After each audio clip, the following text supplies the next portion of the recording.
1절부터 우리 6절까지 보겠습니다. 제가 가지고 있는 성경책은 구약성경 804쪽입니다. 구약성경 804쪽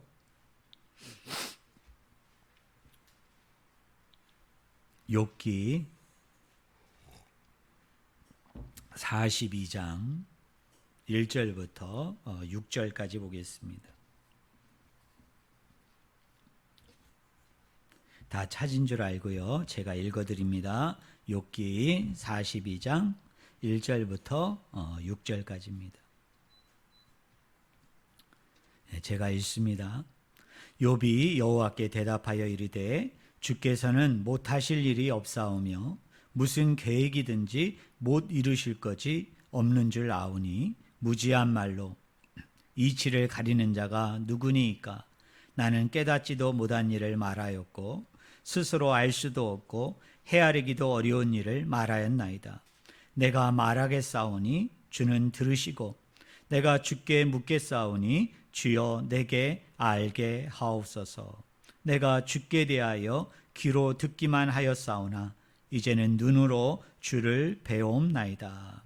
그러므로 내가 스스로 거두어 드리고 티끌과 제 가운데에서 회개하나이다. 아멘. 오늘 본문 말씀을 가지고 우리 제목이 좀 긴데요. 우리 화면을 보고 우리 한번 같이 읽어볼까요? 우리 제목 같이 읽습니다. 티끌과 제 가운데서 위로를 받습니다. 우리 한 번만 더 읽을까요? 네, 같이 읽겠습니다. 티끌과 제 가운데에서 위로를 받습니다. 제가 목회를 하면서 종종 우리 성도들이 저에게 묻게 되는 많은 질문들 중에 그 중에 적지 않은 좀 비중이 높다고 할까요? 또 양중에 보면 좀 많은 부분을 차지한다고 할까요? 이런 질문들을 가끔 제가 듣습니다. 그 질문이 뭐냐면 왜 하나님께서는 악과 고난의 문제를 단번에 해결해 주시지 않습니까? 이런 질문입니다. 이런 질문을 여러분들이 받을 때 여러분들은 그분에게 뭐라고 답변을 하시겠습니까? 여러분 그분에게 여러분들이 뭐라고 답을 주시겠습니까? 오늘 이 자리에 우리 딸이 앉아 있는데요. 가끔 우리 딸이 힘들고 어려우면 또는 세상에 돌아가는 그 뉴스들을 보면서 좀 어렵고 힘든 이런 뉴스들을 보면 농담 반 진담 반 저의 아내하고 저에게 늘 질문하는 게 그거죠. 하나님께서 왜 악을 만드셔서 또 하나님께서 악을 안 만드셨다면 이 세상에 악이 있는데 하나님은 전지전능하시고 또 하나님은 능력이 많으신 분이기 때문에 창조 때부터 아니 아담과 하와가 타락하는 그 시점부터 악을 완전히 제거하시고 악을 완전히 없애버리면 이 세상에 고통당하고 또 힘들어하고 또 억울하게 이렇게 사는 사람들이 없을 텐데 정말 하나님이 살아계시다면 왜 그렇게 하지 않느냐고 이렇게 아주 짓궂은 질문들을 가끔 던질 때가 있습니다. 아마 여러분들 중에도 이런 의문들을 가질 때가 있을 거예요. 살다 보면 어려움이 있지 않습니까? 또 우리가 살다 보면 힘든 일들을 만나지 않습니까? 때로는 내가 잘못해서, 내가 실수해서, 내가 잘못 선택하고 결정해서 찾아오는 힘든 일과 어려움도 있지만 때로는 우리 인생이 늘 그런 것 같지는 않아요. 그죠? 내가 선택하지도 않았는데, 내가 결정하지도 않았는데, 내가 자초한 일도 아는데 다른 사람에 의해서 또 다른 이유에 의해서 내가 어려움에 처하고 힘든 일에 처하고 참 불편한 가운데 살 수밖에 없는 일에 처했을 때 우리가 신앙인이고 믿음의 사람이지만 우리 4명 가운데 이런 질문들이 나오잖아요. 하나님, 왜 악을 제거하지 않으셔서? 왜 하나님 저런 고통과 고통의 문제를 단 한 번에 해결해 주시지 않아서? 때로는 나 때문에, 때로는 내가 아닌 다른 것에 의해서 내가 왜 이런 고난을 당해야 됩니까? 내가 왜 이런 힘든 일을 내가 겪어야 됩니까? 이런 질문들이 아마 우리 안에 있을 때도 있고요. 또 어떤 분은 기도 가운데 하나님 앞에 약간 원망하고 불평하면서 눈물로 아마 부르짖었던 그런 경험들도 있지 않은가, 저는 그렇게 생각이 됩니다. 이런 질문들은 신학적인 어려운 용어로 신정론이라고 합니다. 신정론. 이 신정론의 핵심적인 질문은 이런 겁니다. 왜 하나님께서 악을 허용하셨을까? 왜 하나님께서 악을 허락하셨을까? 그냥 한 번에 해결하시고 한 번에 완전히 말끔히 제거해 주셨으면 이 세상에 악이 없을 것 같은데, 이 세상에 불의한 것들이 없을 것 같은데 왜 하나님께서는 악을 허용하시고 또 고난을 허용하셨을까? 그래서 믿지 않는 사람뿐만 아니라 우리 믿는 사람들에게도 왜 고난받게 하시고 또 고통받게 하셨을까? 이거에 대해서 연구하는 그 많은 신학의 부류의 학문이 있는데 그 중에 하나가 뭐냐면 신정론입니다. 참고로 말씀드리면 신정론이 여러분 쉽겠어요? 어렵겠어요? 네, 어렵겠죠. 그죠? 가르치려고 하는 사람도 어렵고 또 가르치는 사람이 전하는 내용을 그것을 듣는 사람들도 그것을 이해하고 납득하고 받아들이기가 참 어려운 그런 문제들 아니겠습니까? 특별히 욥기를 보면요, 이 욥이라는 사람이 말로 다 할 수 없는 고난을 받습니다. 그런데 이 욥이라는 사람에게는 4명의 친구가 있었습니다. 이 욥기 9절을 보면 먼저 욥의 절친이었던 3명의 친구 엘리바스, 소발, 빌닷이라는 친구가 와서 이 욥을 공격합니다. 이 욥을 책망합니다.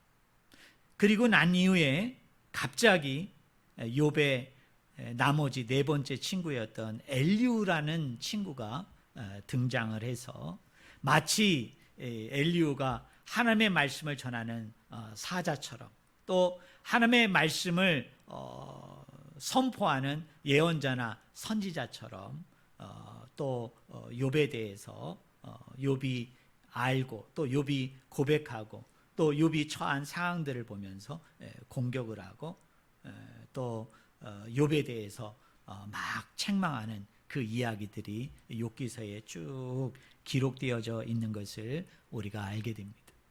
그런데 제가 핵심을 얘기하면요, 욥의 절친이었던 3 친구의 이야기, 그리고 욥의 나머지 4번째 친구였던 엘리후가 욥에게 들려준 이야기는 철저하게 공통적으로 한 사람의 잘못된 계시를 받은 그 내용에 기초하고 있습니다. 그 잘못된 계시를 받은 사람이 누구냐? 엘리바스입니다. 첫 번째 친구죠. 엘리바스가 욥기서 4장 12절부터 21절에 보면요, 어느 날 이 잘못된 영에 의해서, 그릇되고 거짓된 영에 의해서 잘못된 직접적인 계시를 받게 되어집니다. 그 계시의 내용은 한마디로 얘기하면, 우리 성도님들 한번 따라해 보실래요? 불신, 혐오, 철저하게 불신으로 이루어져 있습니다. 철저하게 혐오로 이루어져 있습니다. 내용은 크게 2가지입니다. 욥기서 4장 17절을 보니까 이 엘리바스가에게 잘못된 계시가 임하는데요, 그 계시의 핵심은 이겁니다. 모든 사람은 범죄했다는 거예요. 모든 사람들은 죄를 지었다라고 얘기합니다. 그래서 그렇게 범죄하고 그렇게 죄를 지었기 때문에 그 사람으로 인해서 이루어지는 그 어떤 것도 선한 것이 있다 없다. 선한 것이 없다. 라고 상당히 그 비관론적으로, 허무주의로 처음부터 마지막까지 쭉 일관하는 그 잘못된 계시를 받게 되어집니다. 그런데요, 이 엘리바스가 받은 계시의 내용과 욥기서 전체에 흐르고 있는 내용과는 상치가 돼요. 쉽게 얘기하면 일치가 되지 않습니다. 자, 두 부분에서 일치가 안 되는데요. 여러분, 욥기 1장부터 2장까지 보면 하나님이 욥에 대해서 칭찬합니까? 책망합니까? 칭찬 모드로 쭉 이루어져 있습니다. 대표적인 본문이 욥기 1장 1절, 2장 3절에 보면은요, 하나님이 욥에 대해서 뭐라고 칭찬을 하느냐면 이렇게 칭찬합니다. 온전하고 정직하여 하나님을 경외하며 악에서 떠난 자라고 칭찬합니다. 여러분, 정말 놀라운 칭찬 아니에요? 누가 지금 누구를 칭찬한다고요? 하나님이 욥을 칭찬하는데 한두 개가 아니에요. 여러분, 몇 개입니까? 온전하고 정직하고 그 다음에 뭐예요? 하나님을 경외하고 그 다음에 뭐에서 떠난 자예요? 악에서 떠난 자다라고 얘기해요. 사단이 이것을 옆에서 듣고서 상당히 불편해하고 상당히 힘들어합니다. 그래서 사단이 하나님에게 제안을 하잖아요.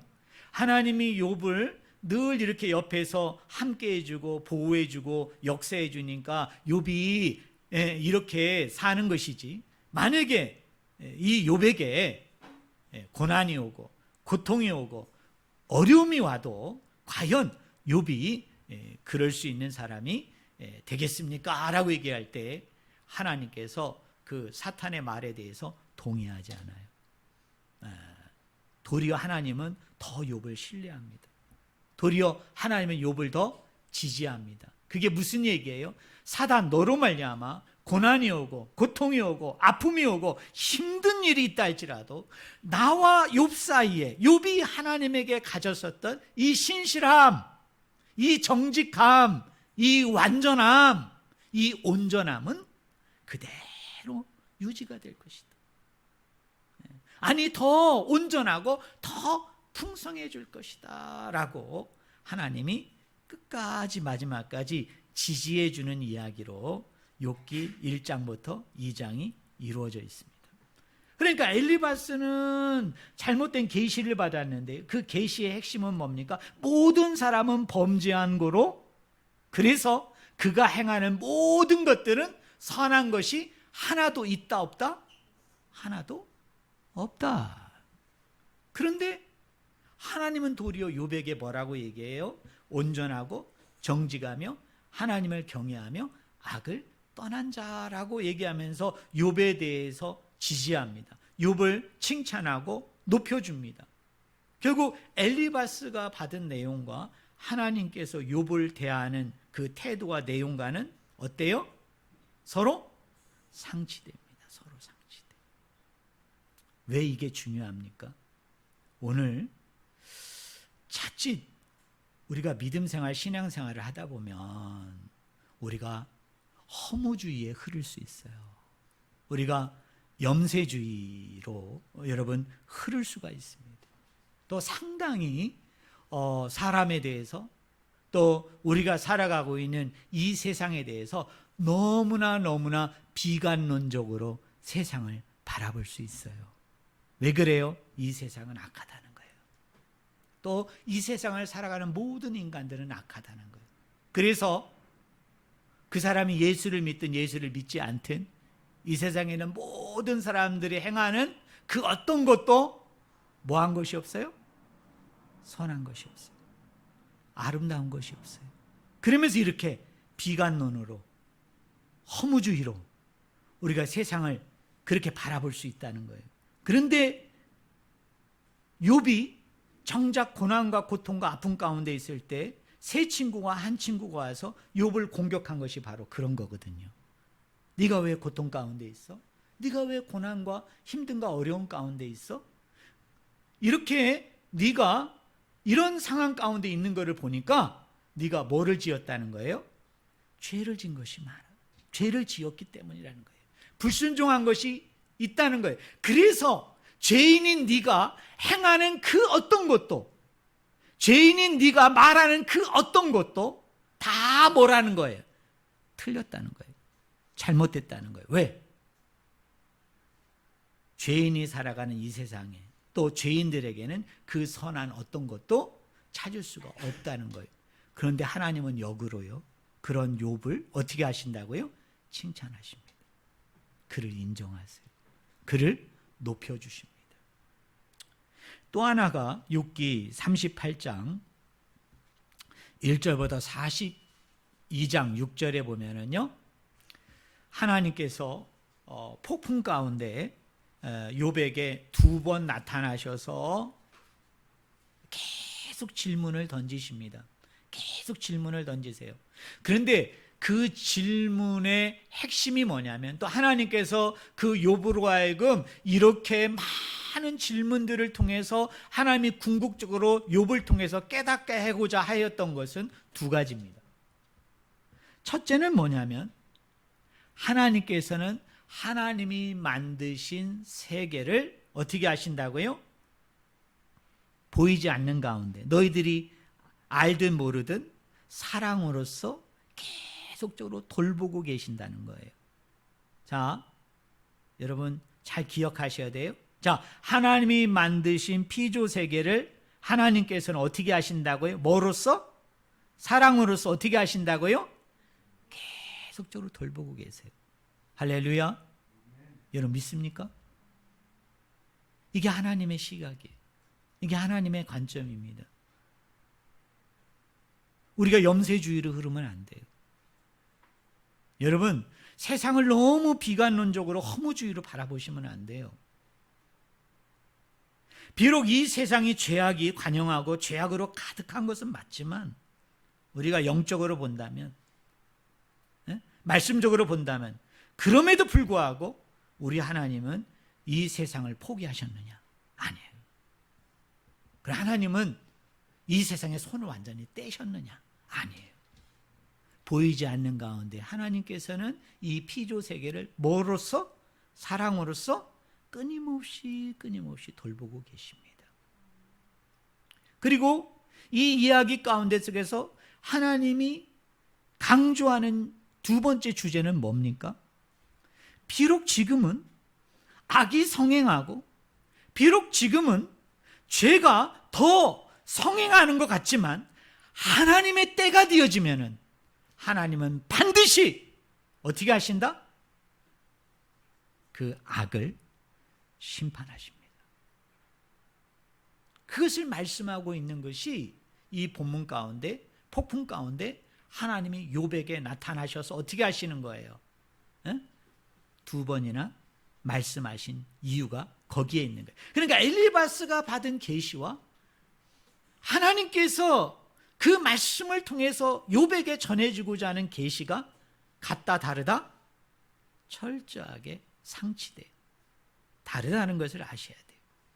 참고로 시편 8편 4절과 5절에 보면은 우리가 너무나 잘 아는 말씀이 있죠. 제가 읽어드릴게요. 사람이 무엇이기에 주께서 그를 생각하시며 인자가 무엇이기에 주께서 그를 돌보시나이까. 그를 하나님보다 조금 못하게 하시고 영어와 존귀로 관을 씌우셨나이다. 우리 하나님은 어떻습니까? 인간을 죄악시 여겨서 그 인간을 힘들게 하고, 그 다음에 그 인간을 못살게 굴고, 그 인간을 괴롭히고, 그 인간을 심판하시고 정죄하시고 단죄하시는 하나님이 아니세요. 우리 하나님 어떻게 하신다? 우리 한 사람 한 사람을 존중하세요. 우리 한 사람 한 사람을 높이 보십니다. 우리 한 사람 한 사람을 하나님께서는 어떻게 귀히 여겨주시고 아름답게 여겨주시는 것이, 그게 누구의 눈이에요? 하나님의 눈이에요. 하나님의 시선입니다. 요한복음 3장 16절에 하나님이 세상을 이처럼 뭐하사? 사랑하사 그랬어요. 여러분, 그 본문을 오해하지 마세요.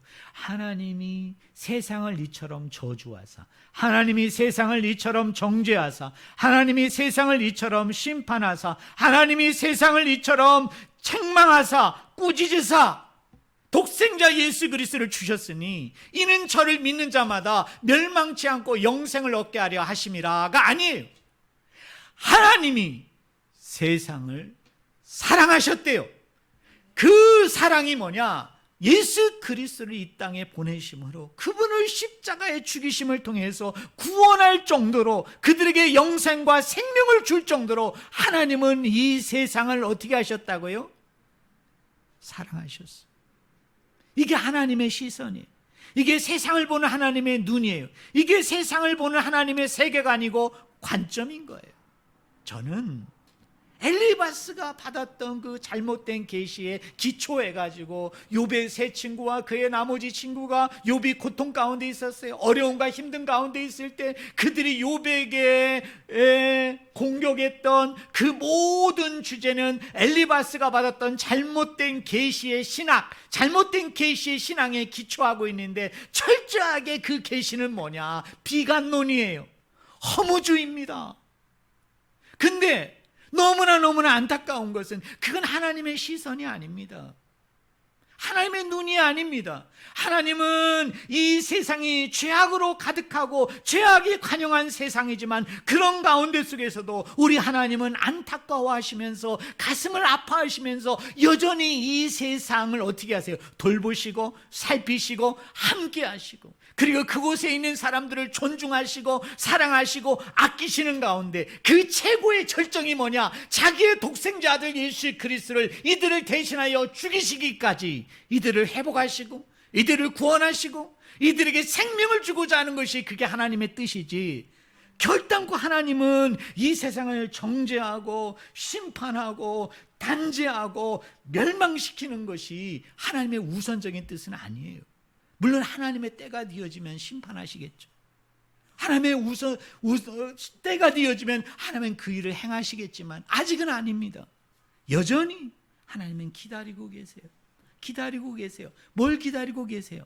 많은 영혼들이 이런 경륜과 이런 뜻과 계획을 알고 내 품으로 돌아오기를, 내 아버지의 이 넓은 사랑의 품으로 돌아오기를 기다리고 계시는 거예요. 이것이 하나님의 시선이고 하나님의 관점이에요.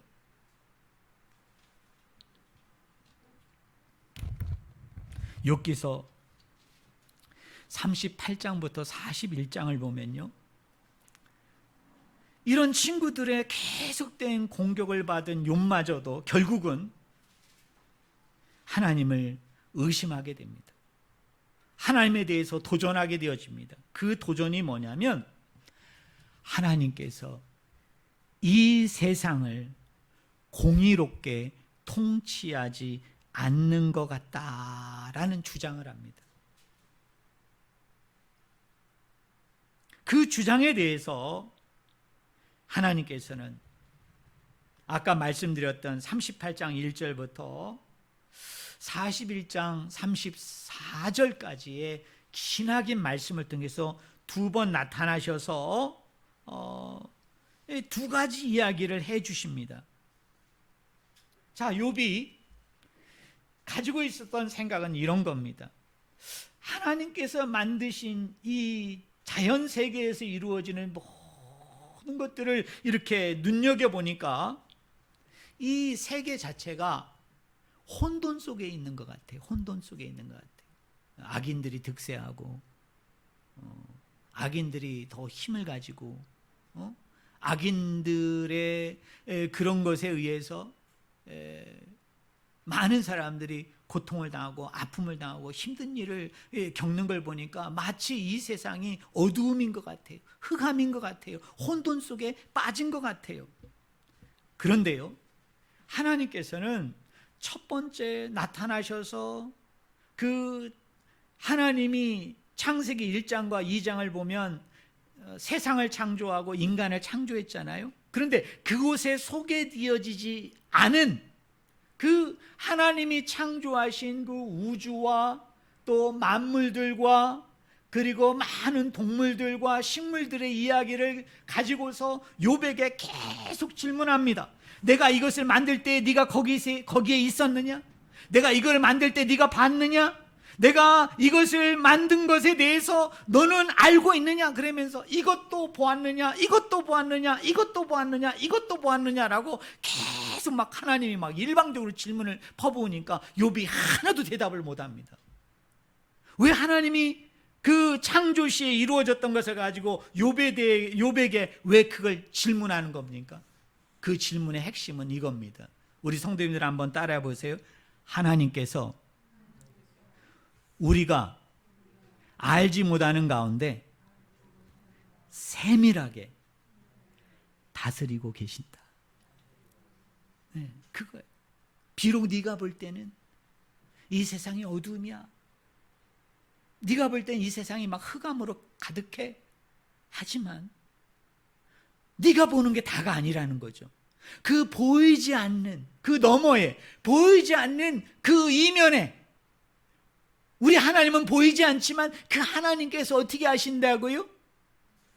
여전히 다스리시고 통치하시는 거예요. 네. 그래서 지금 이게 이렇게 흘러가고 있는 거지. 네? 흘러가고 계신 거예요. 그걸 말씀하세요.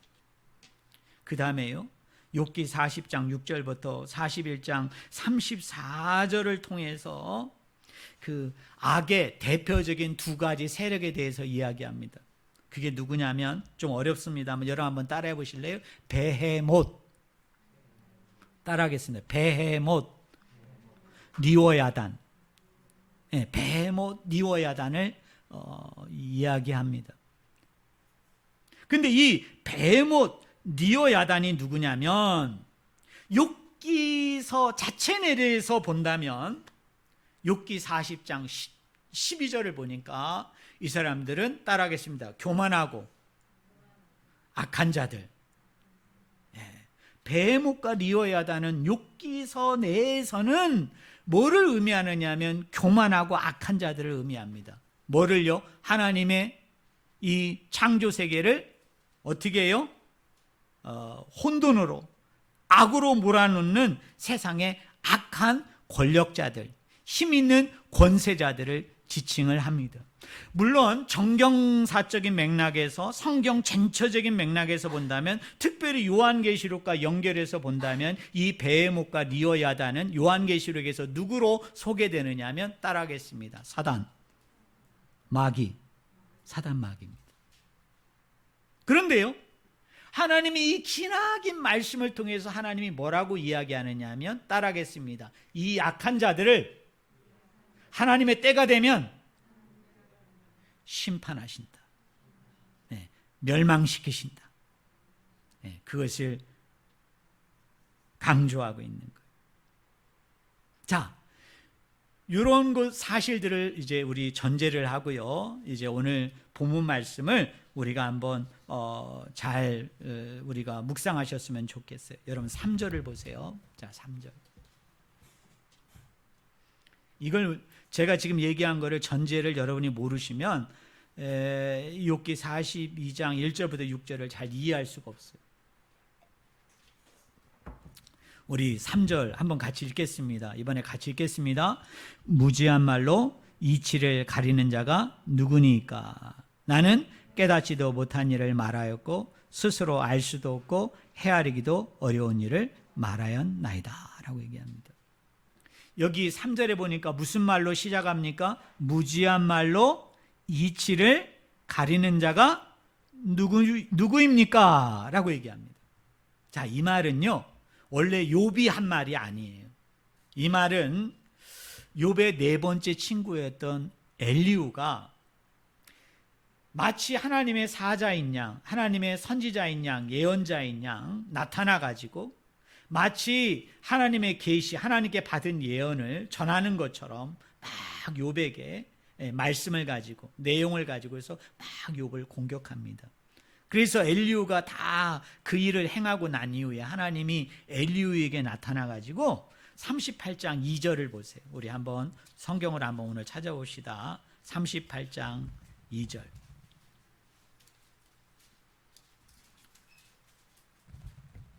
자, 우리 한번 같이 읽겠습니다. 38장 2절 같이 읽겠습니다. 무지한 말로 생각을 어둡게 하는 자가 누구냐라고 얘기해요. 자, 이것은 하나님이 욥에게 하신 말씀인데 그 38장 이전에 36장, 37장 이 부분에 엘리후가 등장해가지고 엘리후가 마치 하나님 말씀을 전하는 전도자처럼 예언자처럼 선지자처럼 막 하나님 말씀을 가지고서 막 욥을 공격하거든요. 그리고 난 이후에 하나님이 욥에게 폭풍 가운데 나타나셔가지고 그 욥에게 첫 번째로 던지는 질문이 뭐냐면 38장 아까 2절에 나오는 것처럼 무지한 말로 생각을 어둡게 하는 자가 누구냐? 여기서 무지한 말로 생각을 어둡게 하는 자는 누구를 지칭하는 걸까요? 엘리후를 지칭하는 거예요. 엘리후를. 그러면서 이제 욥에게 그가 얼마나 무지한 말로 너를 어지럽혔는지, 너를 혼란 가운데 있게 했는지 그 욥에게 두 번이나 폭풍 가운데 나타나셔가지고 제가 막 이야기했다고 그랬잖아요. 그런데 이거를 그대로 하나님이 가져오셔가지고 이번에는 3절에 욥에게 이 말을 그대로 적용하는 겁니다. 자, 3절에 뭐라고 시작합니까? 무지한 말로 이치를 가리는 자가 누구냐라고 얘기합니다. 그러니까 무지한 말로 이치를 가리는 자는 엘리후나 욥이나 같다 다르다? 여러분 같은 거예요. 근데 여기서 우리가 히브리어를 하나 알아야 되는데요. 여기 이치를 가리는 자가라고 얘기할 때 어떤 성경은 이치라고 번역을 했고요. 우리나라 성경을 보면 어떤 성경은 생각으로 이걸 번역을 했습니다. 근데 이 생각과 이치라는 말이 히브리어 명사가 뭐냐면 좀 어렵습니다만 한번 따라해 보세요. 애차입니다. 근데 이 애차는 무슨 뜻이냐면 하나님의 지혜를 얘기합니다. 하나님의 지혜, 하나님의 경륜, 하나님의 설계, 하나님의 계획입니다. 그럼 우리가 원문에 맞게 이것을 한번 번역을 해보자고요. 자, 무지한 말로 뭐를요? 하나님의 지혜를 가리는 자가 누구냐라고 물어봤어요. 그럼 성도님 여기 보세요. 엘리후는 어떤 무지한 말로 하나님의 이치를 가리었고 욥은 어떤 무지한 말로 이치 하나님의 계획을 가리운 것입니까? 아까 제가 전제를 얘기했죠. 자, 앞에 나오는 세 친구도 엘리후도 엘리바스가 받은 잘못된 계시의 기초에서 그 신앙과 그 신학의 기초해 가지고 욥을 공격했다고 얘기했죠. 자, 욥을 공격할 때 그 공격의 내용이 두 가지라고 얘기했어요. 이 세상에는 모든 인간은 다 뭐 했다? 범죄했고 그래서 그 인간이 행하는 그 어떤 것도 선한 것이 있다 없다? 없다. 이런 쪽으로 욥을 계속 공격한 거에 대해서 하나님은 한 방에 뭐라고 얘기합니까? 그건 무지한 말로 하나님의 계획을 뭐하고 있어요? 가리는 것이다. 그러면서 하나님이 말씀한 거예요. 그런데 이번에는요, 그 책망을, 그 경고를 욥에게 가져와 가지고 욥에게 그대로 적용합니다. 그럼 욥은 어떤 무지한 말로 하나님의 계획을 가린 것입니까? 이 세상이 혼돈 가운데 있는 거 보니까 하나님께서 이 세상을 정의롭게 공의롭게 통치하는 것 같다, 같지 않다. 통치하는 것 같지 않다라는 거예요. 자, 제가 쉽게 얘기할게요. 이게 신정론이어서 좀 어려워서 죄송합니다. 여러분이 욥기 1장부터 42장을 전체 내용을 갖다가 쫙 꿰뚫고 있으면 제가 뭘 얘기하는지가 확확 다가오는데, 이제 욥기 내용을 처음부터 마지막까지 스토리를 모르면 목사님이 뭘 얘기하는지 알 것도 같고 모를 것도 같고, 그래서 제가 우리한테 적용을 해볼게요. 자, 욥은 이런 생각을 한 거예요. 자, 하나님이 이 세상을 다스리고 통치한다고 하시면 어떻게 이 세상에 어두움이 있을 수 있냐는 얘기예요.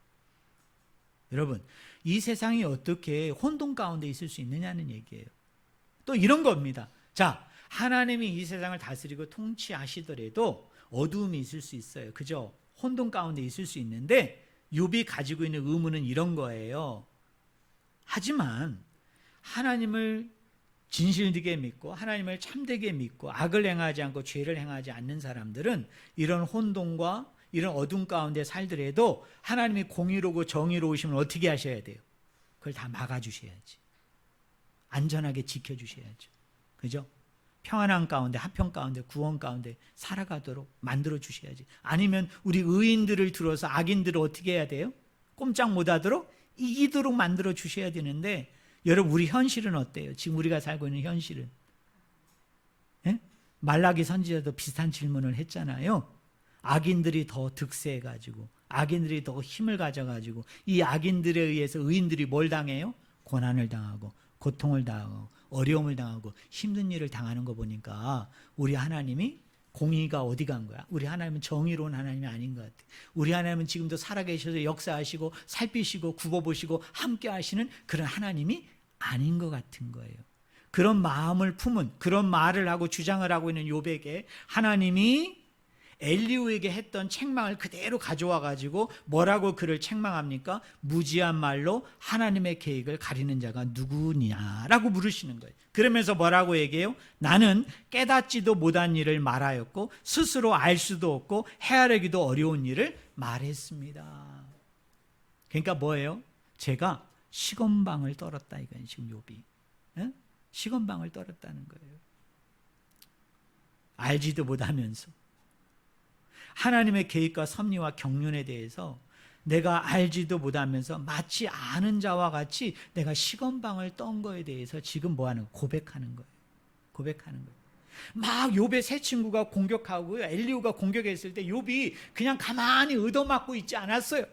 욥은 자기 나름대로의 논리를 가지고 자기 나름대로의 생각을 가지고서 그 사람들과 어떻게 합니까? 열띤 논쟁을 벌였어요. 열띤 논쟁을 벌였는데 하나님 편에서 보면은 욥을 공격한 것도 무지한 말로 하나님의 섭리를 거스렸고, 그 친구들의 공격에 대해서 욥이 계속 한 말도 한마디로 얘기한다면 그 욥의 말마저도 무지한 말로 하나님의 섭리를 거스린 거예요. 근데 그거를 언제 깨달았느냐? 폭풍 가운데 하나님이 두 번 나타나셔서 욥에게 하신 말씀을 통해서 깨진 거예요. 뭐예요? 비록 이 세상이 네가 볼 때 어둠과 혼돈으로 이루어져 있고 마치 하나님의 공의와 정의를 행하지 않는 것 같으니, 근데 봐라 네가 이런 거 보았어? 네가 이런 거 알았어? 너 이런 거 그 자리에 함께 했어? 너는 네가 알지 못하는 것이 엄청나게 많다는 거죠. 엄청나게 알지 못하지만 그 알지 못하는 가운데 나는 계속적으로 그 창조물들을 어떻게 해요? 다스리고 통치하고 함께 했어. 거기서 욥이 해머로, 망치로 머리를 한번 빵 하고 맞은 거예요. 왜요? 나는 하나님에 대해서 다 안다고 얘기했고, 그렇기 때문에 나는 하나님에 대해서 다 말할 수 있다라고 생각을 했는데, 내가 아는 것은 극히 작은 손톱 사이에 끼인 때만도 못하고 하나님과 대면하여 직접 얘기해 보니 내가 알지 못하는 것이 어때요? 무궁무진한 것이에요. 그래서 감히 내가 하나님에 대해서 운운하고 하나님 나라에 대해서 운운하고 저런 공격에 대해서 내가 답을 제시한다고 이러쿵저러쿵 내가 반박하고 논쟁했던 그 모든 것이 얼마나 잘못된 것인가를 이 사람이 깨달은 거예요. 사랑하는 성도 여러분, 우리에게 이런 겸손이 있나요? 여러분, 우리에게 정말 이런 낮아짐이 있나요? 하나님은요, 여전히 저와 여러분에게도 물으십니다.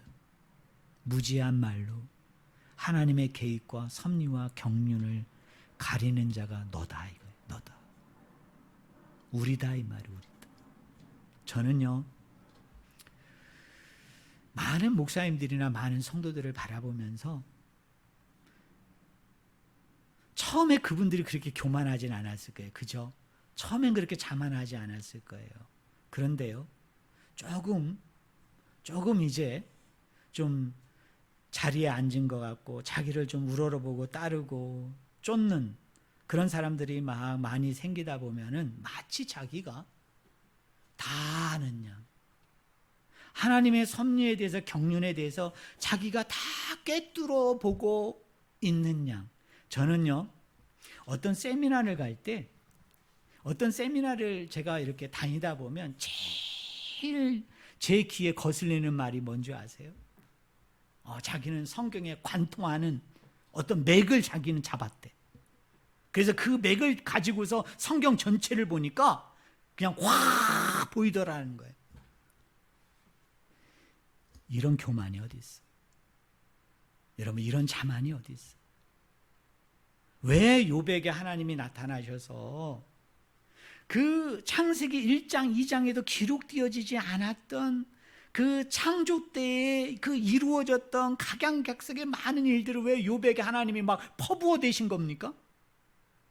욥의 교만을 꺾는 거예요. 욥의 자만을 꺾는 거예요. 욥이 아무 얘기도 못해요. 왜? 모르거든. 그랬을 때 욥이 깨어진 거예요. 그리고 두 번째로는 뭐냐면, 욥아, 하나님의 공의와 하나님의 정의가 이 세상에 없는 것처럼 네 눈에 보이지? 왜? 악인들이 득세하고, 그 다음에 죄인들이 득세하고, 힘 가진 사람들이 힘없는 자를 막 괴롭히고 힘들게 하고 어지럽게 하고 막 그런 일들이 우리 이루어지는 것을 보면서 하나님의 공의가 어디 있습니까? 하나님의 정의가 어디 있습니까? 하나님의 공의와 정의가 있다면 어떻게 이 세상이 이렇게 될 수 있습니까? 라고 얘기할 때 하나님은 욥에게 딱 한마디만 합니다. 베무과 니와 야단을 아느냐? 그들이 지금은 너희들을 이렇게 공격하고 힘들게 한다 할지라도 내가 너에게 한 가지 분명하게 얘기할 수 있는 건 뭐냐면, 하나님의 때가 되어지면 이들은 뭐를 받게 될 것이다? 심판받아. 이들은 멸망을 당하게 되어질 것이다. 그거를 하나님은 말씀하신 거예요. 그러면서 4절에 욥이 이렇게 얘기합니다. 우리 4절 한번 같이 읽겠습니다. 같이 읽겠습니다. 준비 시작. 내가 말하겠사오니 주는 들으시고 내가 주께 묻겠사오니 주여 내게 알게 하옵소서. 우리 성도님들, 우리 개역개정 성경 중에 원문을 잘못 번역한 것 중에 최고로 잘못 번역한 데가요, 요 4절이에요. 이거는 제가 자신 있게 얘기하는데 완전 100% 엉터리 번역입니다. 우리 요거 개역개정대로, 한글 성경대로 우리가 한번 봅시다. 이거 누가 내가 말하겠사오니 주는 들으시고 내가 주께 묻겠사오니 주여 내게 알게 하옵소서. 자, 저를 보세요. 지금 말하겠다는 사람이 누굽니까? 욥이죠. 내가 이렇게 말할 테니까 하나님 내 말을 뭐 해달라는 거예요? 들어달라는 거예요. 이거 100% 엉터리입니다. 원문은 그렇게 안 돼 있어요. 제가 원문을 여러분 번역을 할 테니까 한번 들어보세요. 자, 따라하겠습니다. 내가 말하겠노니 들을지어다. 내가 네게 묻는 것을 대답할지니라. 여기 내가는 하나님이에요. 네가는 욥입니다. 자, 우리나라 성경은 욥이 얘기할 테니 하나님 들으세요 이렇게 되어 있지만 원래 원문은 완전히 반대입니다.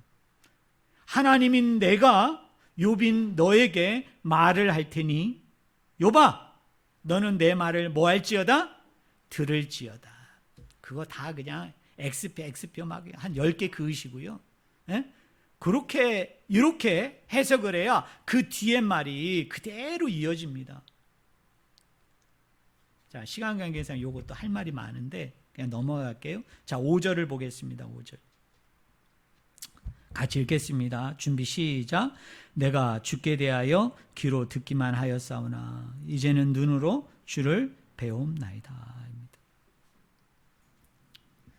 자, 욥이요 욥이 자신이 무지한 말로 하나님의 계획, 하나님의 경륜을 가리었다는 것을 언제 알게 되어졌다고요? 폭풍 가운데 나타나신 그 하나님을 자기가 눈으로 직접 보게 되어지면서 자신이 얼마나 무지한 잘못된 말로 하나님의 경륜을 가리었는가를 그가 깨닫게 되어진 거예요. 그리고 난 후에 그 유명한 고백 6절이 나옵니다. 우리 6절을 한번 같이 읽겠습니다. 같이 읽겠습니다. 그러므로 내가 스스로 거두어 드리고 티끌과 제 가운데에서 회개하나이다 입니다. 네, 이것도요. 제가 원문을 제가 히브리어대로 그대로 번역한 걸 들려줄 테니까 잘 들어보세요. 이건 이렇게 번역을 해야 됩니다. 그러므로 내가 했던 모든 말, 생각을 포기합니다. 비록 티끌과 제 가운데 있지만 이제 회개합니다가 아닙니다. 여기 회개라는 말이 히브리어로 니함입니다. 니함. 이 니함이라는 말은 두 가지 뜻이 있어요. 하나는 위로하다라는 뜻, 두 번째는 회개하다라는 뜻이 있는데 이 성경을 번역한 학자는 두 번째 뜻으로 회개한다는 말로 번역을 했는데요. 원래 니함이라는 말이 그냥 참고로 들으세요. 회개한다는 말로 쓰이려면 알이라는 접속사가 붙어야 되는데 제가 히브리어 원어를 보니까 니함이라는 말 앞에 알이라는 접속사가 없습니다. 그럼 회개한다라고 번역을 하면 안 돼요. 그럼 뭘로 번역을 해야 되느냐? 위로하다라는 말로 번역을 해야 돼요. 그래서 다시 한번 들려드릴게요. 그러므로 내가 했던 모든 말과 생각을 포기합니다. 비록 티끌과 제 가운데 있지만 이제 뭐를 받아요? 위로를 받습니다. 위로를 받습니다. 그런데요, 우리 여기 딱 잡아놓고요. 욥기서 30장 19절을 한번 보세요. 욥기서 30장 19절. 이제 거의 다 끝나갑니다. 자, 욥기서 30장 19절 보세요. 비슷한 고백을 욥이 폭풍우 가운데 하나님을 두 번 만나기 전에도 고백을 합니다. 우리 욥기 30장 19절 같이 읽겠습니다. 준비 시작. 하나님이 나를 진흙 가운데 던지셨고 나를 티끌과 재 같게 하셨구나.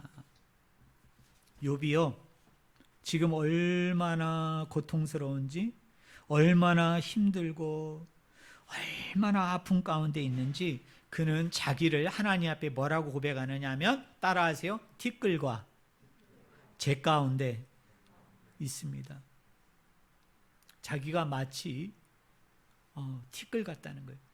자기가 마치, 여러분 재가 뭐죠? 재? 우리 성도님들 여기 보세요. 재가 뭐예요? 다 태워져서, 다 태워져 가지고 어떻게 된 거예요? 네, 흐물흐물해진 거죠. 그죠? 네, 다 태워져 가지고 그 존재 자체가 완전히 다 허물어진 거죠. 욥이 자기를 그렇게 표현하는 거예요. 내가 얼마나 고통스럽고 얼마나 힘들고 얼마나 어렵든지 내 육신마저도 내 영혼마저도 다 태워져가지고 한 줌에 뭐가 됐어요? 재가 됐어요. 제가 그 장례식 예배를 엄청나게 인도했거든요.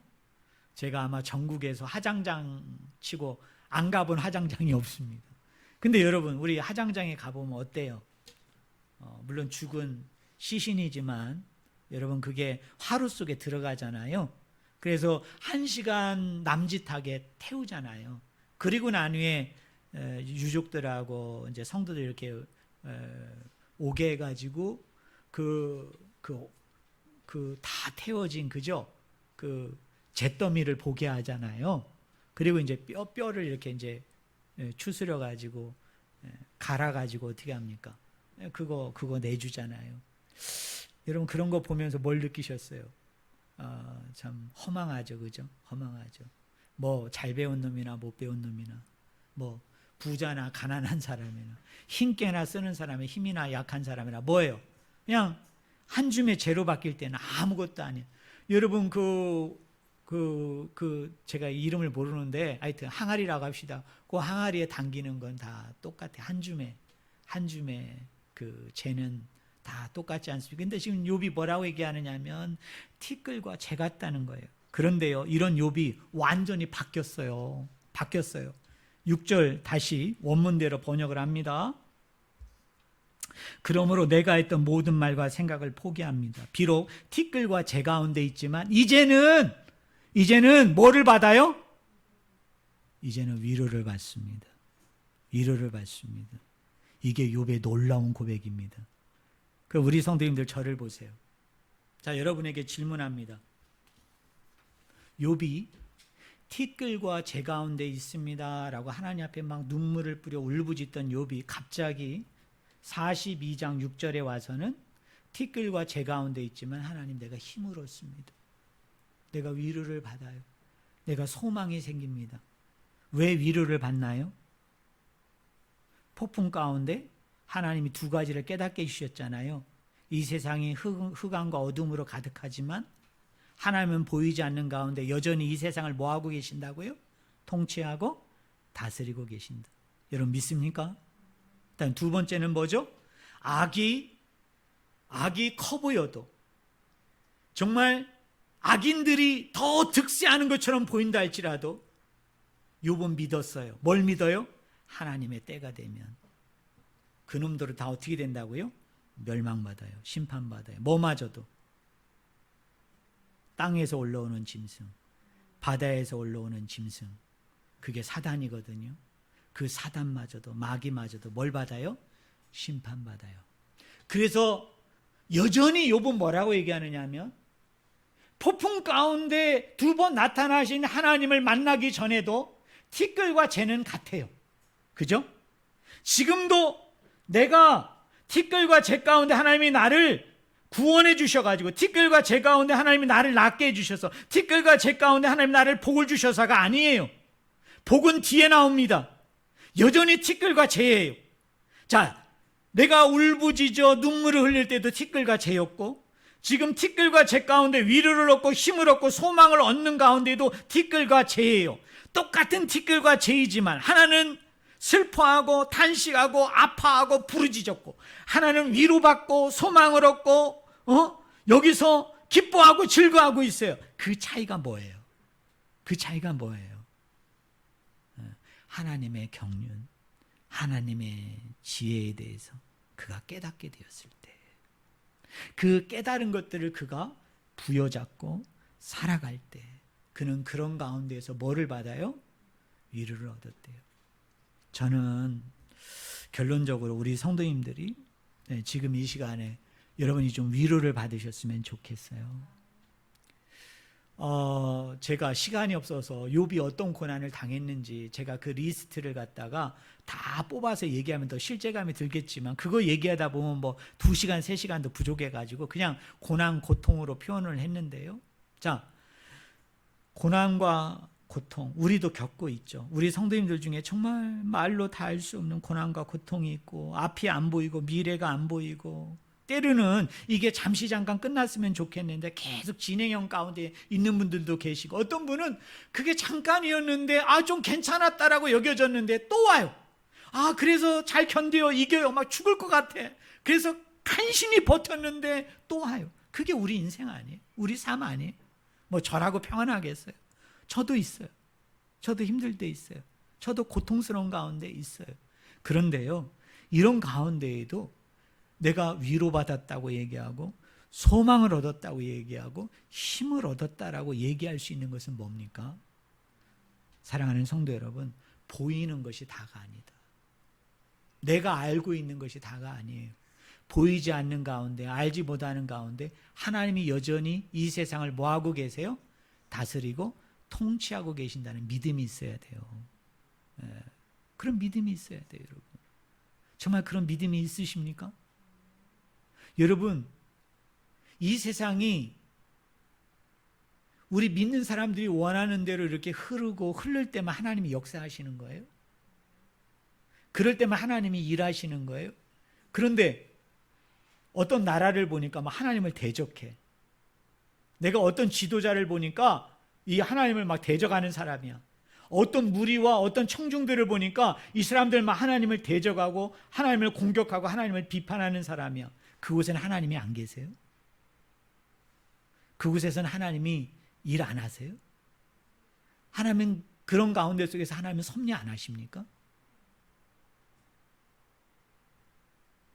엘리바스의 잘못된 건강치 못한 계시에 의존하면 그렇게 얘기할 수 있어요. 세상은 다 허무이고 세상은 다 비관적이고 세상은 다 그렇게 보일 수 있어요. 그래서 세상은 선한 게 하나도 없어, 이렇게 볼 수 있어요.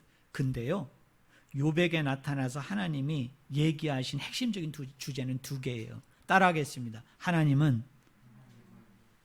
그 어떤 곳에서도 보이지 않는 가운데 통치하시고 다스리신다. 그래서 저와 여러분이 구원받은 거예요. 우리는 사탄의 영역 가운데 있었던 사람 아니에요? 여러분 날 때부터 예수님 믿었어요? 날 때부터 하나님 믿었어요? 만약 엘리바스의 계시대를 한번 얘기해 봅시다. 자, 믿지 않는 사람들, 그런 악인들이 모여있는 하나님이 역사하지 않아요. 하나님이 다스리지 않아요. 하나님은 우리 믿는 사람들, 하나님의 뜻에 맞게 순종하는 사람들에게만 역사한다고 이렇게 이원론으로만 보신다면 내가 어떻게 구원받아요? 나는 사탄 속에 있었는데, 멸망 속에 있었는데, 근데 내가 왜 구원받았는지 알아요? 그 가운데에도 하나님이 일하고 계신다니까. 그 가운데도 하나님이 다스리시면서 그런 가운데에서도 하나님은 끄집어내세요. 구원해 주세요. 하나님이 이끄시고자 하는 일들을 계속 진행하신다. 그래서 하나님의 영역에는 없는 곳이 없어요. 하나님의 다스리는, 하나님이 통치하시는 곳에는 그게 악한 곳이든 선한 것이든, 그게 아름다운 것이든 추잡한 것이든 어떤 것이든 우리가 보이는 것이 다가 아니라 보이지 않는 그 이면에는 엄청난 일들 가운데 하나님은 여전히 다스리고 통치하시는 줄로 믿습니다. 보이는 게 다가 아니에요. 두 번째로는 정말 악인이 있어. 정말 대적자가 있어. 누가 봐도. 근데 이 사람이 너무 잘 돼. 이건 말도 안 되는 거야. 이건 말도 안 돼. 그런데 우리는 소망이 있어요. 왜? 하나님이 이 사람 가만 안 놔둬요. 언제? 하나님의 때에. 사단을, 마귀를, 그를 추종하는 사람은 뭐 하신다고요? 심판하여 주세요. 멸망시키십니다. 그래서 정말 눈물이 없고 아픔이 없고 고통이 없고 슬픔이 없는 하나님의 영원한 창조의 회복, 하나님의 영원한 도성인 천국이 궁극적으로 이루어질 거예요. 근데 이거의 길이에 비하면 지금 우리가 사는 것은 뭐예요? 전도서의 기자에 의하면 헤벨이 무슨 뜻이냐면 콧김이에요. 콧김 하고 이렇게 코에서 바람이 나는 것과 같은 게 우리 찰나적인 순간적인 뭐예요? 우리의 인생이 그와 같다라는 거예요. 자, 마지막으로 여러분에게 권면합니다. 욥은 티끌과 재 가운데 있는 게 폭풍우 가운데 나타난 하나님을 만나기 이전과 만나고 난 이후에 똑같았어요. 그런데 이때는 울부짖었다면 이때는 왜 위로를 받았느냐? 하나님의 경륜을 깨달은 거예요. 하나님의 지혜를 깨달은 거예요. 그 경륜과 지혜는 두 가지입니다. 하나님은 지금도 다스리신다. 통치하신다. 그리고 하나님의 때가 되면 그 악을 심판하신다. 징벌하신다. 저는 우리 성도님들이 그것을 꼭 믿기를 주님의 이름으로 간절히 축원을 드립니다. 이 믿음과 확고한 신앙 가운데 우리 설교 제목 한번 같이 읽어볼까요? 이거 마지막으로 읽고 우리 마쳤으면 좋겠어요. 우리 따님 설교 제목. 네, 우리 이거 같이 읽고 마치겠습니다. 자, 같이 읽겠습니다. 준비 시작. 티끌과 재 가운데에서 위로를 받습니다. 여러분 정말 맞으시죠? 네, 티끌과 재 가운데에서 하나님, 제가 위로를 받습니다. 저는 우리 영웅 형제도 이런 소망을 가지셨으면 좋겠어요. 내가 티끌과 재이지만 하나님, 내가 이 가운데 위로를 받습니다. 힘을 얻습니다. 소망을 얻습니다. 정말 그런 위로와 평강이 여러분들 가운데 넘치기를 주의 이름으로 간절히 축원을 드립니다. 기도하겠습니다.